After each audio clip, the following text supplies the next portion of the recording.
Hey guys, welcome. This is Max from IWillTeachYouToPlayGuitar.com. In this video, I wanted to share with you a small trick that was taught to me by one of my teachers. That it comes in very handy when you're just starting to play and you're having trouble finding the intervals of any note on the fretboard. I call this the 3x3 box technique. Okay guys, so let's start on the 5th fret of the 6th string. This is an A note, of course. We're gonna focus on an area around this note, which is going to be 3 strings wide by 3 frets long. Okay. So inside this square, you're gonna be finding most of the intervals we're gonna be using. So here's my root note. We can find, of course, our octave over here in the other side of the box. We can find our 5th here. Of course, this is our basic power chord. So because we have our 5th here, 2 frets back, we're gonna have our 4th interval. And because we have our octave here, we're gonna have our 7th interval over here. So far we have our root note, our 5th,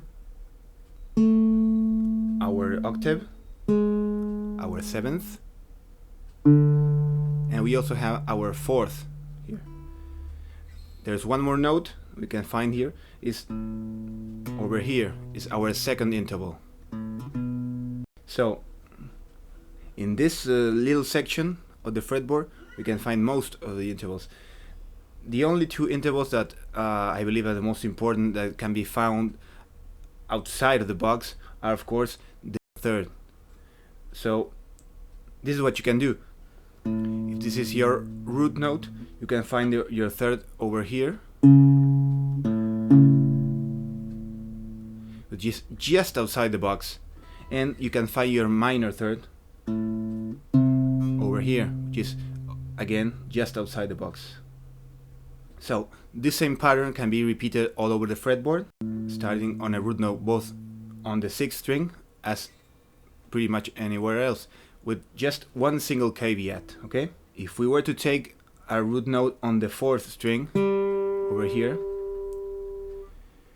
we are not gonna find our octave over here, which is what we would expect to find if we were to use the same box technique. Okay, but why is it? Because this 2nd string is tuned in a different way respect to the last one. So what we have to do here is just shift all our position 1 fret forward from the 2nd string onwards, which is to say, okay, this is my root note, a 2nd, a 4th, my 5th, and my 7th is not gonna be over here but here. We shift with 1 fret forward, and of course our octave is gonna be here. Okay, here's my octave. Again, the same thing will happen if I were to choose, for example, a root note on the 3rd string, like here. Okay, I'm gonna have our root note, our 2nd interval, and our 4th interval is not gonna be directly below. Okay, it's not gonna be here, it's gonna be here.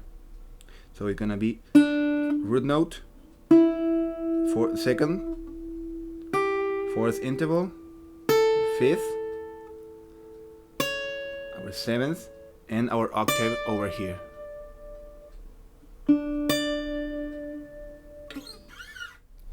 Okay guys, that was it. I hope you find the lesson interesting. Remember, I'm going to link down below the links to my website for the article where I explain this method in more detail. So I hope to see you there, and good luck.